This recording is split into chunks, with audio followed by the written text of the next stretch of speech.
It's your man JayGravesReport, and welcome to the College Football Weekly Preview, Week 9. Y'all know how we get it in, so let's get it in. Previewing the top 5 ball games of the weekend, so let's get right to it. Now this week, bruh, we gonna be dull, because it's only 2 ball games in the top 25 that have teams playing against each other that are ranked. Everybody else playing dull opponents. So let's start off in the Big Ten. We got Michigan coming into this ball game, going over to East Lansing to play number 8 Michigan State. Now, Michigan comes into this ball game 3-4, bruh. Duh.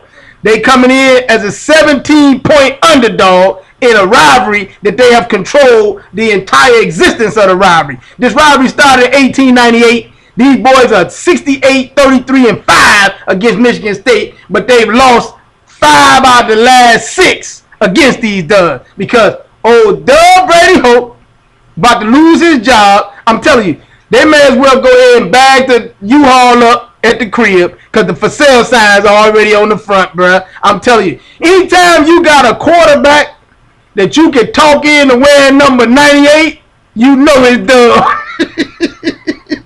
How in the world you got a quarterback wearing number 98, bruh? I mean, that should be unacceptable. That should be outlawed.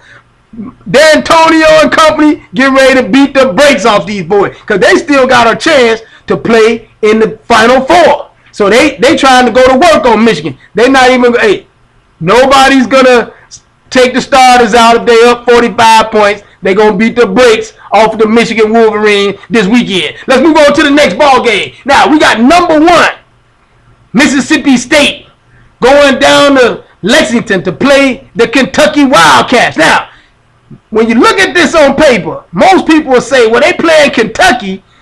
Kentucky's Kentucky. Well, Kentucky is 5-2. They looking good right now. Patrick Tone's coming in with 1,600 yards, 10 touchdowns. They playing boys.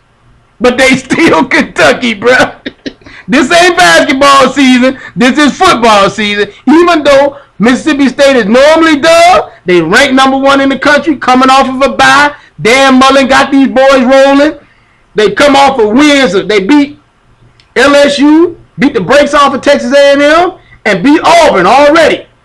Dak Prescott is the real deal, coming in with 1,400 yards, 14 touchdowns. Hey, I'm just saying, Kentucky is Kentucky. They're going to get the brakes beat off of them at the crib. Let's move on to the next ball game. Now, we got number 20, USC, goes out to Salt Lake City to play number 19, Utah. Now, Cody Kessler comes into this ball game rolling. I mean, this done has more than 1,800 yards and 18 touchdowns. Last week, he set a school record, went for 7 touchdowns against old Doug, Colorado, because Colorado has been horrible for years. Then you got Javarius Allen comes in with a 908 yards, 8 touchdowns on the ground. He's averaging 129 yards on the ground. He's had 6 100-yard games. They haven't had a USC tailback to do that since Lindell White and Reggie Bush in 2005, bruh. But something's got to give because the Utah defense is ranked 36th in the country. They got a legitimate defense. So who wins this ball game? I'm going with the Utah Utes at the crib to upset these boys. Well, is it an upset? Because they are ranked higher, but I'm still going with USC to lose this ball game. Let's move on to the next ball game. We got number 4, Alabama, going down to Knoxville to play on Rocky Top, to play the Tennessee Volunteers. Now, here's the deal, bro. Alabama's coming off of a huge win last week. They got upset with boys because boys was questioning their integrity.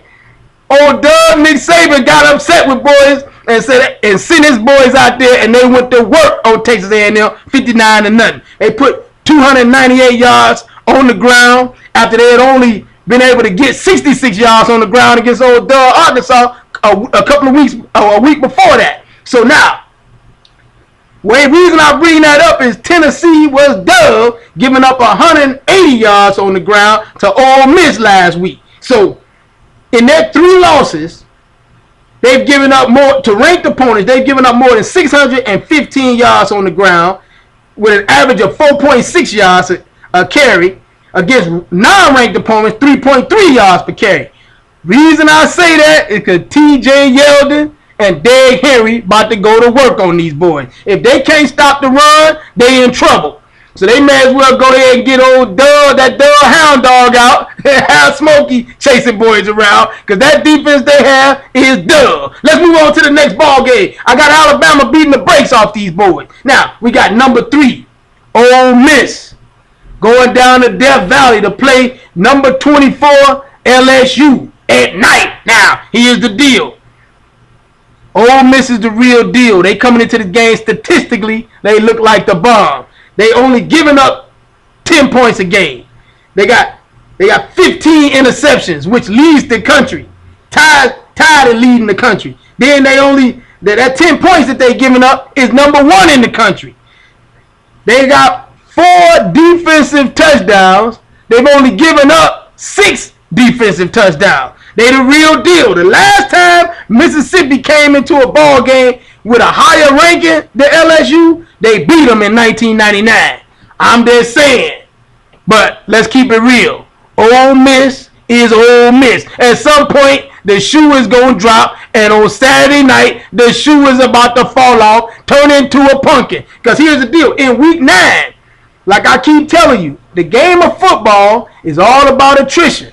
There's a huge difference between the number 1 player and the number 3 player in a position at Ole Miss. Here's the deal. The number 1 guy is just as good as everybody else. The number 3 guy had a scholarship offer from Troy State, IUPUI, Dub, Birmingham, Alabama, and Georgia Southern. And then he got an offer from Ole Miss. Now, the cats over at LSU is no difference between number 1, number 2, and number 3. But one cat might know the plays better. I'm just saying, the Mad Hatter this weekend is going to put Ole Miss to work this weekend. I'm going with LSU to win this ball game and Mike the Tiger to roar. It's your man Jay Graves Report from the JayGravesReport.com, or you can hit me up on Twitter at JayGravesReport so you can holler at your boy.